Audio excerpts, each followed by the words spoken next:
আসসালামু আলাইকুম সবাইকে।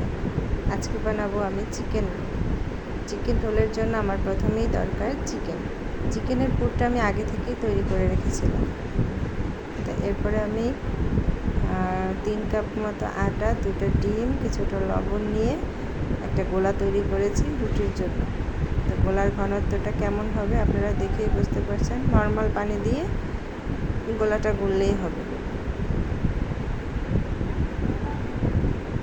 গোলাটা তৈরি করার পর 10 মিনিট রেস্টে রেখে দিয়েছি। এরপর কিছুটা আটা পানি দিয়ে আমি এখানে মেখে নিয়েছি, একটু ঘন করে মেখে নিয়েছি। আর লাগবে আমার ব্রেড ক্রাম্ব। এখন আমি রোলের জন্য রুটি করতে চলে যাব। প্রথমে প্যানে আমি 2 চামচের মতো গোলা নিয়ে নিয়েছি। এরপরে 5 থেকে 7 মিনিটের মতো অপেক্ষা করলে মিডিয়াম আঁচে রুটিটা হয়ে যাবে।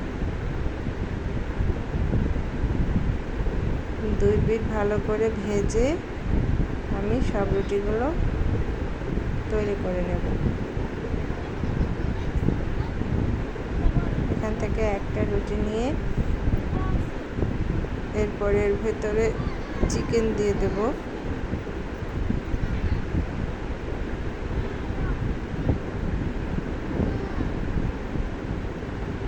অতিরিক্ত দেওয়া যাবে না, যেন ভাজার সময় রোলটা ফেটে না যায়।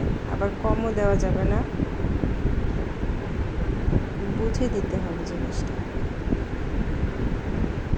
এখন আমি যে আটাটা ঘন করে মেখে রেখেছিলাম সেটা 2 সাইড দিয়ে মেখে রোলের শেপটা দিয়ে নেব। রোলের মাথার দিকে আবার কিছুটা আটা মেখে নেব, যাতে ভাজার সময় ফুলে না যায়।